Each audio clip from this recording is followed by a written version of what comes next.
नमस्कार दोस्तों, एक बार फिर से हमारे YouTube channel IAS PCS dream classes पर आप सभी का बहुत बहुत स्वागत है। आपको पता होगा कि श्रुत चैप्टर अभी हमारे वीडियोस में चल रहा है, जिसमें हम प्राग ऐतिहासिक काल को पिछले वीडियोस में देख चुके हैं और इस वीडियो में हम आज ऐतिहासिक काल को देखने वाले हैं और इसके अगले वीडियो में हम ऐतिहासिक काल को देखेंगे। उसके बाद मेरा श्रुत चैप्टर जो है समाप्त होगा। तो आज का जो मेरा टॉपिक है प्रागैतिहासिक काल, इसका अध्ययन करने वाले हैं। एक बात बता देना चाहेंगे कि अगर हमारे इस चैनल को सब्सक्राइब लाइक नहीं किए हैं तो प्लीज़ इस चैनल को सब्सक्राइब कर दीजिए, ताकि हमारे इन सभी से जुड़ी वीडियो आपके पास आसानी से पहुंच सके। और एक बात और बता देना चाहेंगे कि जिस तरह की भी परेशानी समझने में आएगी उसको आप कमेंट बॉक्स में ज़रूर लिखेंगे ताकि उसका सॉल्यूशन किया जाए। तो चलिए हम बात करेंगे आदि ऐतिहासिक काल के बारे में। आदि ऐतिहासिक काल पिछले वीडियोज में बतलाया जा चुका है कि किसे कहते हैं, फिर भी देख लेते हैं। जिस काल में लिखित साक्ष्य तो मिला है लेकिन उसको पढ़ा नहीं गया है, ऐसी काल को हम आदि ऐतिहासिक काल के नाम से जानते हैं। यानी पुरातात्विक साक्ष्य तो मिला है लेकिन साहित्यिक साक्ष्य उसमें उपलब्ध नहीं है, ऐसी काल को हम आदि ऐतिहासिक काल के नाम से जानते हैं। तो आदि ऐतिहासिक काल में पुरातात्विक साक्ष्य मिलने के कारण इसमें विशेष रूप से पुरातत्व का अध्ययन किया जाता है और यह पुरातत्व में विभिन्न सामग्रियां आपके सामने दिखाई दे रही होगी, इस पे अभी चर्चा करेंगे। इसमें उपलब्ध है और इसी सामग्री का हम अध्ययन जस्ट करने वाले हैं। तो चलिए पुरातत्व को समझ लेते हैं। पुरातत्व होता क्या है? तो पुरातत्व जो होता है, इतिहास के वैज्ञानिक अध्ययन का महत्वपूर्ण स्थान। ये जो पुरातत्व होता है, इतिहास के वैज्ञानिक अध्ययन में ये महत्वपूर्ण स्थान रखता है पुरातत्व। ठीक है। इसके अलावा भी भौतिक अवशेषों द्वारा, प्राचीन भौतिक वस्तुओं द्वारा अतीत का अध्ययन पुरातत्व कहलाता है। भौतिक अवशेषों द्वारा, प्राचीन भौतिक वस्तुओं द्वारा अतीत का अध्ययन पुरातत्व कहलाता है। और ये पुरातत्व में जो सामग्री उपलब्ध है वो निम्नलिखित है। जैसे आप देख सकते हैं, अभिलेख, सिक्का, स्मारक एवं भवन, मुहरे, चित्रकला, मूर्तियां, अवशेष इत्यादि, ये पुरातत्व की कुछ सामग्रियां हैं और इन्हीं सामग्रियों को हम बारी बारी से पढ़ने वाले हैं। तो चलिए सबसे पहला हम अभिलेख को शुरू करते हैं। इससे पहले अगर पुरातत्व का महत्व क्या है, इसको अगर बतलाना होगा तो हम कैसे बतलाएंगे? तो पुरातत्व का जो महत्व है, मुख्य रूप से इसमें साहित्यिक स्रोतों का जो निर्धारण है अस्पष्ट है। पहले ही बतलाए कि इसमें साहित्यिक स्रोत उपलब्ध नहीं है, इसमें साहित्यिक स्रोतों का निर्धारण अस्पष्ट है। तो इसका महत्व पुरातत्व का यही होगा। तब आते हैं अभिलेख। अभिलेख होता क्या है? तो अभिलेख को समझिएगा। स्तंभों, ताम्रपत्रों, धातु पत्रों, गुहालेखों, शिलाओं पर लिखा हुआ लेख को अभिलेख कहा जाता है। ताम्रपत्र पर, और अभिलेख जो है ताम्रपत्र पर, गुहालेख पर, स्तंभ लेख पर, शिलालेख पर लिखा जाता है, उसी को अभिलेख कहा जाता है। और ये जो अभिलेख है विभिन्न प्रकारों में, विभिन्न भागों में बटा है। इस पे हम चर्चा अभी जस्ट करेंगे। इसके पहले कुछ अभिलेख से संबंधित मुख्य तथ्य है जो विभिन्न कॉम्पिटिटिव एग्जाम्स में पूछे जा चुके हैं, तो उसको थोड़ा सा ध्यान से देख लेते हैं। सबसे प्राचीन अभिलेख की बात करें भारत में, तो भारत में सबसे प्राचीन अभिलेख अशोक के मिले। अगर वही अंतर्राष्ट्रीय लेवल पर बात करें तो सबसे प्राचीन अभिलेख बोगासकोई अभिलेख है जो मध्य एशिया में स्थित है। इसके बाद हम अभिलेख का वर्गीकरण देखें तो अभिलेख को मुख्य रूप से दो भागों में, एक विदेशी अभिलेख और दूसरा देशी अभिलेख को बांटा गया है। विदेशी अभिलेख में बोगासकोई अभिलेख जो मध्य एशिया में है और ये सबसे प्राचीनतम अभिलेख है। बोगासकोई अभिलेख कई बार पूछा जा चुका है, सबसे प्राचीनतम अभिलेख तो बोगासकोई। और भारत में सबसे प्राचीनतम अभिलेख किसके हैं तो अशोक के। ठीक है, दोनों प्रश्न आ चुका है तो ध्यान में रखेंगे। तो मुख्य रूप से अभिलेख को दो वर्गों में, विदेशी अभिलेख, देशी अभिलेख। विदेशी अभिलेख में बोगासकोई अभिलेख, अरमानकोई अभिलेख, और देशी अभिलेख में मुख्य रूप से आपको पठनीय अभिलेख, पठनीय अभिलेख माने जिस अभिलेख को पढ़ा गया है उसका अध्ययन इस देशी अभिलेख में किया गया है, मुख्य रूप से पठनीय अभिलेख का। और ये देशी अभिलेख जो है एक संरचना के आधार पर और एक विषय वस्तु के आधार पर विभाजित किया गया है। तो संरचना के आधार पर कौन कौन से अभिलेख आते हैं तो वो हैं स्तंभ लेख, गुहा लेख, ताम्रपत्र, शिलालेख, मूर्ति लेख इत्यादि। ये संरचना के आधार पर अभिलेख का भाग है देशी अभिलेख का। स्तंभ लेख में क्या होगा, इसमें अशोक द्वारा स्थापित स्तंभों पर लेख, अशोक के द्वारा जो भी स्थापित स्तंभ है उसी लेखों का वर्णन इसमें मिलता है स्तंभ लेख में। हम बात करेंगे गुहा लेख, तो गुहा लेख में गुफा के अंदर लिखा हुआ लेख, गुफा के अंदर जो लेख लिखा गया है उसको गुहा लेख के अंतर्गत रखा गया है। इसके बाद आते हैं ताम्रपत्र। तो ताम्रपत्र में जो है भूमि अनुदान से संबंधित बातों को लिखा गया है तथा व्यक्तिगत रूप से किए गए कार्यों का वर्णन इस ताम्रपत्र में मिलता है। शिलालेख, तो शिलालेख में शिला से संबंधित शिलाओं आप देखे होंगे।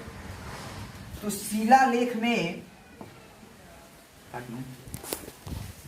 शिलालेख, तो शिलाओं में जो लिखा हुआ लेख है वो शिलालेख के अंतर्गत आता है।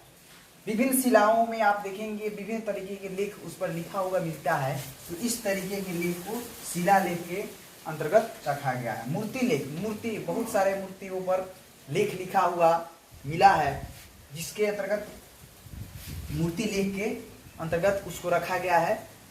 इसके बाद आते हैं विषय वस्तु के आधार पर अभिलेख को मुख्य रूप से तीन भागों में विभाजित किया गया है। पहला है सरकारी अभिलेख, दूसरा है निजी अभिलेख, तीसरा है प्रशस्ति अभिलेख। तो सरकारी अभिलेख में क्या होगा, राज्य द्वारा दिया गया आदेश, राज्य सरकार द्वारा उस अभिलेख को आदेश दिया गया हो तो उस तरीके के अभिलेख को सरकारी अभिलेख के अंतर्गत रखा जाता है। निजी अभिलेख में क्या होगा कि अपना अभिलेख इसमें शामिल रहता है निजी में। जैसे इसमें निजी अभिलेख में राज्य सरकार का कोई आदेश नहीं होता है और इस निजी अभिलेख के अंतर्गत पूना ताम्रपत्र, गया ताम्रपत्र और वैशाली ताम्रपत्र इस निजी अभिलेख के अंतर्गत आते हैं। इसके बाद प्रशस्ति, तो प्रशस्ति क्या होता है, प्रशंसा में लिखा हुआ लेख, प्रशंसा में लिखा गया लेख को प्रशस्ति के नाम से जाना जाता है। जैसे आप प्रयाग प्रशस्ति अभिलेख देखेंगे, जूनागढ़ अभिलेख देखेंगे, ऐहोल अभिलेख देखेंगे, महरौली अभिलेख देखेंगे इत्यादि, ये प्रशस्ति के अंतर्गत आते हैं। तो ये मेरा जितना भी टॉपिक रहा ये अभिलेख का। इधर आते हैं दूसरे नंबर पर, तो सिक्का है। सिक्का के बारे में, तो सिक्का जो है ये भी प्राचीन भारतीय इतिहास में खास तौर से आदि ऐतिहासिक काल में महत्वपूर्ण स्थान रखता है सिक्का। और इस सिक्के को, प्राचीनतम सिक्के को, सबसे पुराने सिक्के को आहत सिक्के के नाम से भी जाना जाता है। ऑब्जेक्टिव्स कई बार पूछे जा चुके हैं बीपीएससी अदर स्टेट पीसीएस में कि सबसे प्राचीनतम सिक्के को किस नाम से जाना जाता है, आहत सिक्के। और सिक्कों के अर्थव्यवस्था, समाज, धर्म एवं इतिहास की क्रमिकता की जानकारी मिलती है। सिक्कों से अर्थव्यवस्था, उस समय की अर्थव्यवस्था कैसी थी, उस समय के समाज कैसा था, उस समय धर्म की स्थिति कैसी थी, और उस समय इतिहास की क्रमिकता की भी जानकारी मिलती है। इसके अलावा विभिन्न राजाओं की तिथियों की भी जानकारी मिलती है सिक्कों के अध्ययन से। गुप्त काल के सिक्कों पर मयूर, बाघ का अंकन मिलता है। और एक बात बता दें कि अगर सबसे अधिक सिक्का मिला है तो वो मिला है मौर्योत्तर काल में, जो सोना, चांदी, सीसा, तांबा के बने थे। इसके अलावा सर्वप्रथम सिक्कों पर लेख लिखने का कार्य यवन शासकों ने किया। कई बार ऑब्जेक्टिव से भी आ चुका है कि सर्वप्रथम सिक्कों पर लेख लिखने का कार्य कौन शासकों ने किया, तो यवन शासकों ने। याद रखेंगे, यवन शासकों ने सर्वप्रथम सिक्कों पर लेख लिखने का कार्य किया। तो हम देखें अभिलेख, सिक्का, इस अभिलेख को, सिक्का को देख चुके हैं। इसके बाद हम अभी देखेंगे स्मारक एवं भवन, मुहर और मूर्तियां, अवशेष। तो चलिए आते हैं। स्मारक एवं भवन में मुख्य रूप से स्तूप, चैत्य, विहार, मठ, मंदिर, भवन इत्यादि स्मारक एवं भवन के अंतर्गत आते हैं। तो इन सभी के बारे में हम जानकारी प्राप्त करेंगे। स्तूप किसको कहते हैं, स्तूप में क्या होता है, समझिएगा। धातु अवशेष को रखकर उसके ऊपर स्तूप का निर्माण करना। जैसे किसी भी व्यक्ति का, जैसे आप गौतम बुद्ध का नाम सुने होंगे, उनके मृत जो अवशेष है, मृत शरीर का अवशेष रख करके स्तूप को विभिन्न जगहों पर बनाया गया है। तो स्तूप उसी को कहेंगे जिसमें धातु अवशेष को रख करके उसके ऊपर स्तूप का निर्माण किया जाता है। तो स्तूप समझ गए होंगे। इसके बाद चैत्य। चैत्य जो था स्मारक एवं भवन में बौद्धों का पूजा स्थल, बौद्ध धर्म है और उन बौद्धों का पूजा स्थल होता था चैत्य। इसके बाद विहार, तो बौद्ध भिक्षुओं का निवास स्थान विहार होता था। मठ जो था जैन श्रमणों का निवास, जैन धर्म जिसमें जैन श्रमणों का निवास होता था, मठ कहलाता था। मंदिर जो था ये हिंदुओं की पूजा स्थल से संबंधित था, वास्तुकला से संबंधित था। मंदिर निर्माण से हिंदू जनसंख्या का पता भी चलता है। इसके बाद भवन जो है, भवन से उस समय के कला की जानकारी मिलती है। इसके बाद हम बात करें मुहर, अभिलेख देखिए, सिक्का देखिए, सिक्का के बाद स्मारक एवं भवन, उसके बाद से मुहर आता है। तो मुहर अवशेषों से प्राप्त मुहरों से प्राचीन भारत का इतिहास लिखने में जानकारी मिलती है। यानी मुहर भी प्राचीन भारतीय इतिहास को समझने में मुख्य रूप से आदि ऐतिहासिक काल में आसानी होती है। और इस मुहरों से व्यापारिक, आर्थिक तथा धार्मिक जीवन के हैं अवशेष। तो इन सभी लेखों के अलावा जो बच गया उसको अवशेष के अंतर्गत रखा जाता है। तो आप आज का वीडियो में पूरा आदि ऐतिहासिक काल को देखे। मैं उम्मीद करता हूं कि आप सभी को बहुत अच्छे ढंग से आदि ऐतिहासिक काल को समझ गए होंगे। तो चलिए फिर मिलते हैं नेक्स्ट वीडियो में ऐतिहासिक काल के साथ। उसके बाद मेरा श्रुत चैप्टर जो है समाप्त होगा। थैंक यू, धन्यवाद।